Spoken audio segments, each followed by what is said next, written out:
Hey,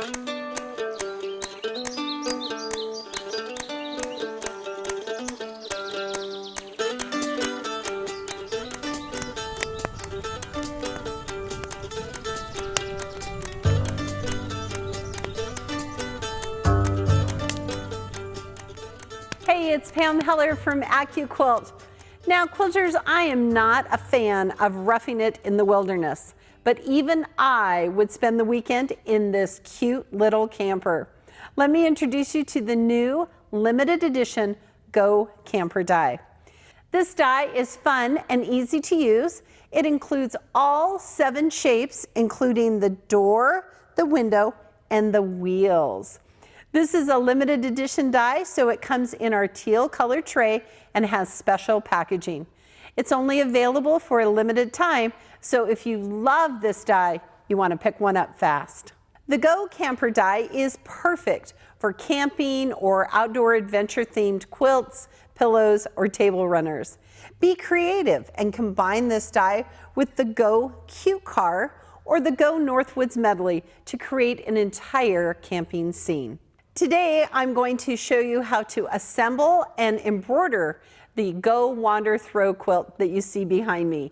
Head over to AccuQuilt.com to download the free pattern so you can follow along. For this design, you will need the Go Cube 8-inch mix and match block, as well as the Go Cube 8-inch companion set angles.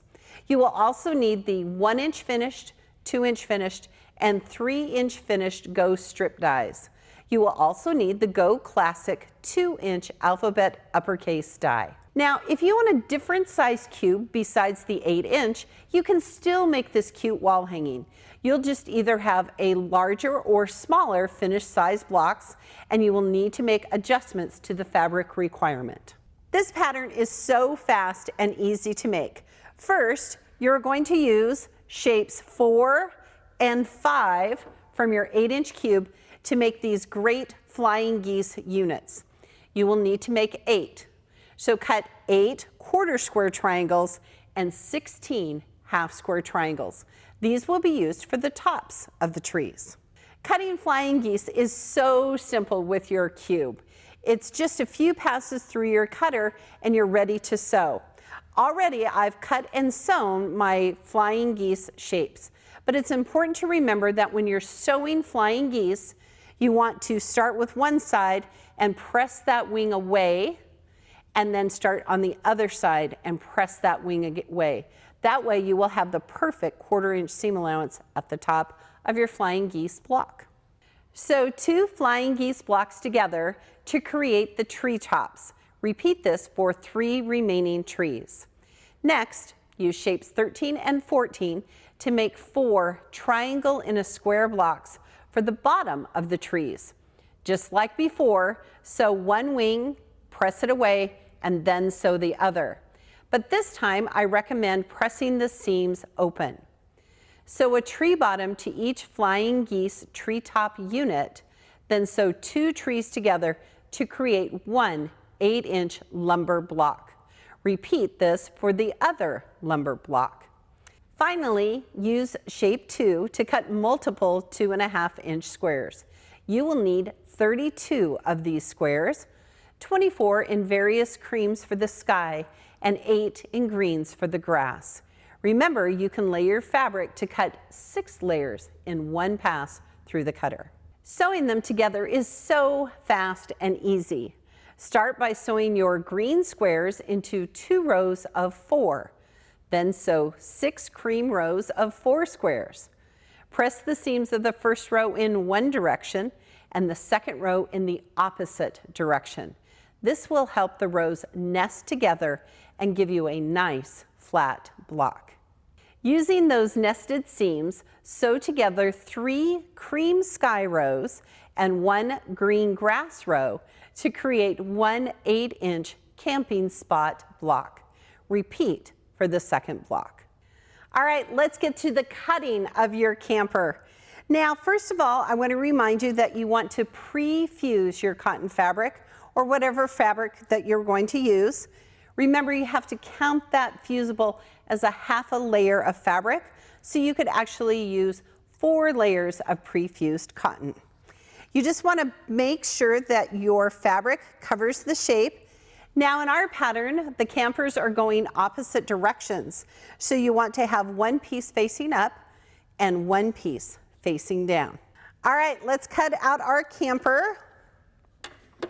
Today I'm using our Go fabric cutter, but you could also use your Go Baby, your Go Me, your Go Big, even your Studio cutter with the appropriate adapter.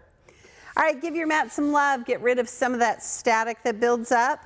Slide your mat, and ta-da, we have cut our camper shape. Next, quilters, you want to cut your strips for the Wander Often and Wonder Always. Make sure that when you're cutting your letters that all of the fabric is facing up so that your letters cut in the correct direction. Now, let's get your quilt top assembled. Following the pattern, you will need to cut 4 coral strips to border your words, 12 blue sashing strips, and 9 cornerstone squares. Lay out your strips, sashing, and quilt box to look like this. Sew the rows for easy construction. This includes adding sashing rectangles to either side of your quilt blocks. Once you have all your rows together, sew them together. Now you should have a completed quilt center. Add the borders to the left and right of the quilt center, pressing towards the border. Add the border cornerstones to each end of the 2 remaining border strips. Press to the border, then sew to the top and bottom of the quilt center. Check out the Go Camper embroidery tutorial for a more in-depth look how to assemble and embroider the Go Camper applique die. Layer the batting between your quilt top and backing, pin or baste, and quilt as desired. Add binding and make sure you miter those corners. Remember, this and other free patterns are available on our website at AccuQuilt.com. So where can you get the new Go Camper limited edition die? From AccuQuilt.com or your local signature retailer. I'm Pam Heller from AccuQuilt, helping you cut time so you can quilt more.